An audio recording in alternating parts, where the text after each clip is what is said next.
Salam, salam sejahtera untuk kita semua. Di video kali ini, saya akan membaca Alkitab dalam Kejadian pasal 31. Lembaga Alkitab Indonesia memberikan judul Yakub lari meninggalkan Laban. Kedengaranlah kepada Yakub, anak-anak Laban berkata demikian. Yakub telah mengambil segala harta milik ayah kita, dan dari harta itulah ia membangun segala kekayaannya. Lalu kelihatan kepada Yakub dari muka Laban, bahwa Laban tidak lagi seperti yang sudah-sudah kepadanya. Lalu berfirmanlah Tuhan kepada Yakub, pulanglah ke negeri nenek moyangmu dan kepada kaummu, dan aku akan menyertai engkau. Sesudah itu Yakub menyuruh memanggil Rahel dan Lea untuk datang ke padang, ke tempat kambing dombanya. Lalu ia berkata kepada mereka, telah kulihat dari muka ayahmu, bahwa ia tidak lagi seperti yang sudah-sudah kepadaku. Tetapi Allah ayahku menyertai aku. Juga kamu sendiri tahu bahwa aku telah bekerja sekuat-kuatku pada ayahmu. Tetapi ayahmu telah berlaku curang kepadaku, dan telah 10 kali mengubah upahku. Tetapi Allah tidak membiarkan dia berbuat jahat kepadaku. Apabila ia berkata, yang berbintik-bintiklah akan menjadi upahmu, maka segala kambing domba itu beroleh anak yang berbintik-bintik. Dan apabila ia berkata, yang bercoreng-corenglah akan menjadi upahmu, maka segala kambing domba itu beroleh anak yang bercoreng-coreng. Demikianlah Allah mengambil ternak ayahmu dan memberikannya kepadaku.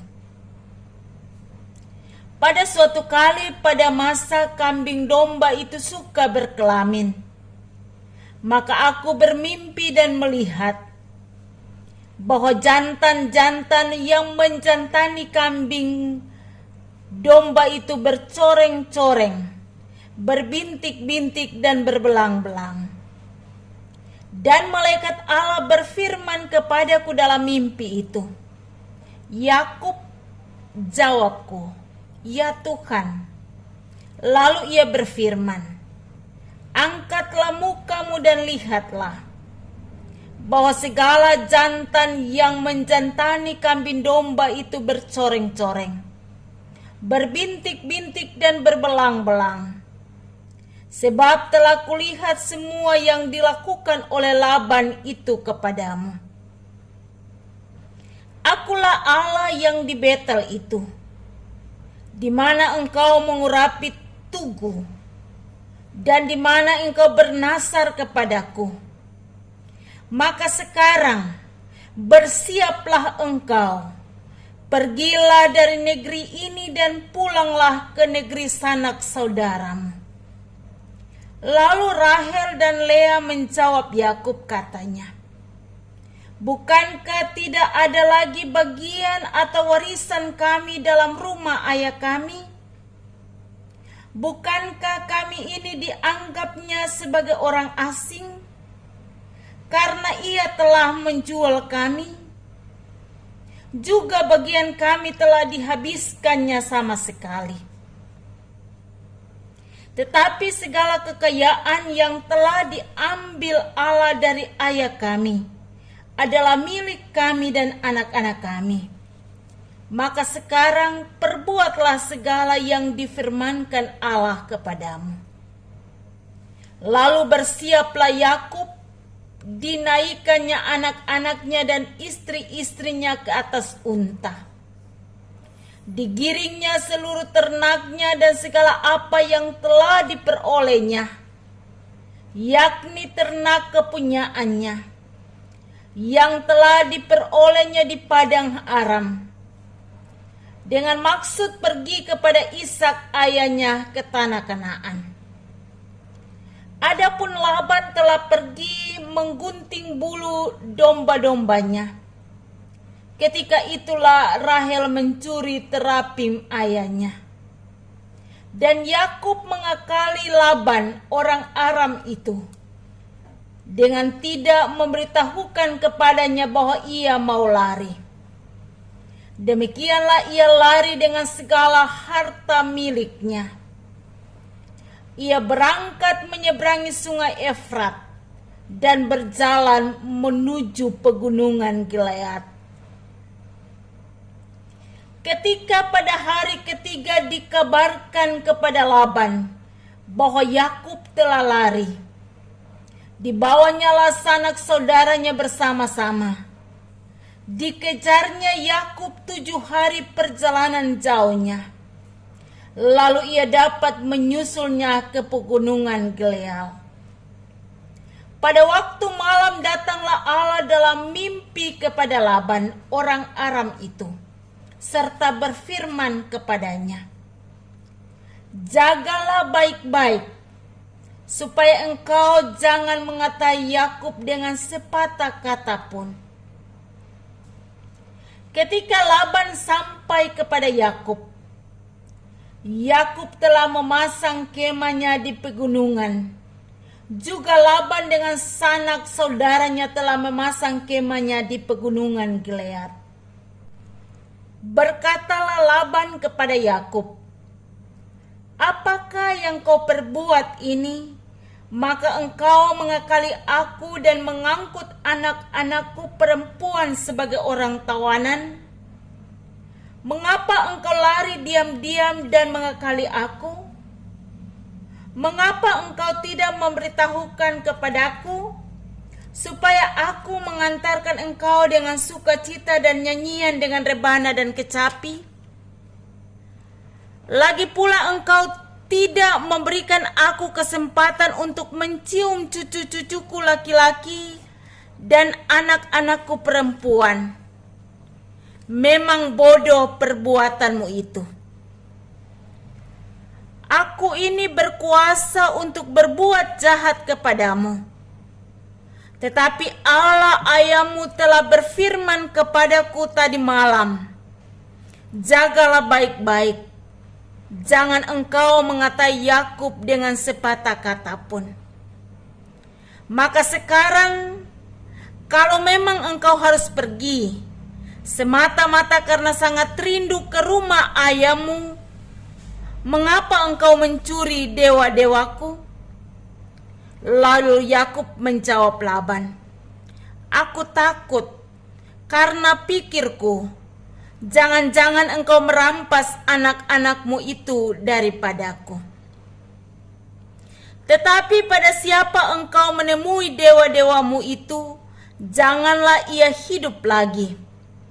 Periksalah di depan saudara-saudara kita segala barang yang ada padaku, dan ambillah barangmu. Sebab Yakub tidak tahu bahwa Rahel yang mencuri terafim itu." Lalu masuklah Laban ke dalam rumah Yakub dan ke dalam kemah Lea dan ke dalam kemah kedua budak perempuan itu. Tetapi terafim itu tidak ditemuinya. Setelah keluar dari kemah Lea, ia masuk ke dalam kemah Rahel. Tetapi Rahel telah mengambil terafim itu dan memasukkannya ke dalam pelana untanya dan duduk di atasnya. Laban menggeledah seluruh kemah itu, tetapi terafim itu tidak ditemuinya. Lalu kata Rahel kepada ayahnya, "Janganlah bapa marah, karena aku tidak dapat bangun berdiri di depanmu, sebab aku sedang haid."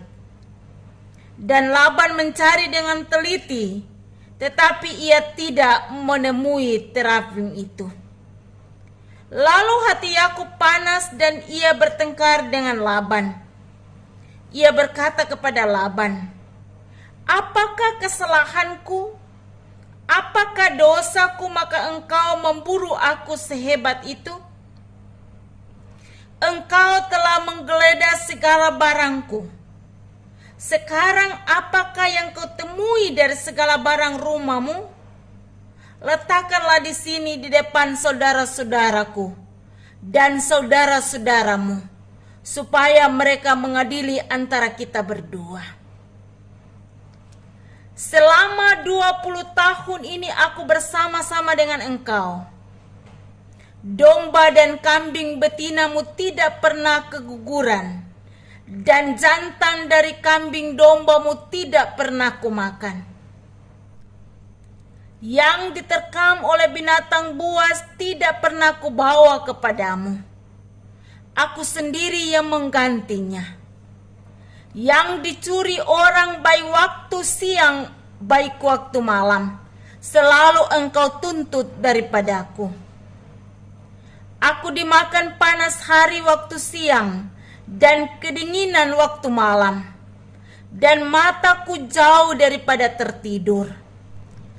Selama 20 tahun ini aku di rumahmu. Aku telah bekerja padamu 14 tahun lamanya untuk mendapat kedua anakmu, dan 6 tahun untuk mendapat ternakmu, dan engkau telah 10 kali mengubah upahku. Seandainya Allah ayahku, Allah Abraham, dan yang disenangi oleh Ishak tidak menyertai aku, tentulah engkau sekarang membiarkan aku pergi dengan tangan hampa. Tetapi kesengsaraanku dan jerih payahku telah diperhatikan Allah, dan ia telah menjatuhkan putusan tadi malam." Lalu Laban menjawab Yakub, "Perempuan-perempuan ini anakku, dan anak-anak lelaki ini cucuku, dan ternak-ternak ini ternakku. Bahkan segala yang kau lihat di sini adalah milikku. Jadi apakah yang dapat kuperbuat sekarang kepada anak-anakku ini atau kepada anak-anak yang dilahirkan mereka? Maka sekarang, marilah kita mengikat perjanjian, aku dan engkau, supaya itu menjadi kesaksian antara aku dan engkau." Kemudian Yakub mengambil sebuah batu dan didirikannya menjadi tugu. Selanjutnya berkatalah Yakub kepada sanak saudaranya, "Kumpulkanlah batu." Maka mereka mengambil batu dan membuat timbunan. Lalu makanlah mereka di sana di dekat timbunan itu. Laban menamai timbunan batu itu Yegar Sahaduta, tetapi Yakub menamainya Galeb. Lalu kata Laban, "Timbunan batu inilah pada hari ini menjadi kesaksian antara aku dan engkau." Itulah sebabnya timbunan itu dinamainya Galeb dan juga Mispa, sebab katanya, "Tuhan kiranya berjaga-jaga antara aku dan engkau apabila kita berjauhan. Jika engkau mengaibkan anak-anakku, dan jika engkau mengambil istri lain di samping anak-anakku itu, ingatlah, walaupun tidak ada orang dengan kita, Allah juga yang menjadi saksi antara aku dan engkau." Selanjutnya kata Laban kepada Yakub, "Inilah timbunan batu, dan inilah tugu yang kudirikan antara aku dan engkau. Timbunan batu dan tugu inilah menjadi kesaksian bahwa aku tidak akan melewati timbunan batu ini mendapat engkau, dan bahwa engkau pun tidak akan melewati timbunan batu dan tugu ini mendapatkan aku dengan berniat jahat. Allah Abraham dan Allah Nahor, Allah ayah mereka, kiranya menjadi hakim antara kita. Lalu Yakub bersumpah demi yang disenangi oleh Ishak ayahnya. Dan Yakub mempersembahkan korban sembelian di gunung itu. Ia mengundang makan sanak saudaranya. Lalu mereka makan serta bermalam di gunung itu. Keesokan harinya, pagi-pagi Laban mencium cucu-cucunya dan anak-anaknya serta memberkati mereka. Kemudian pulanglah Laban kembali ke tempat tinggalnya. Demikianlah bacaan firman Tuhan.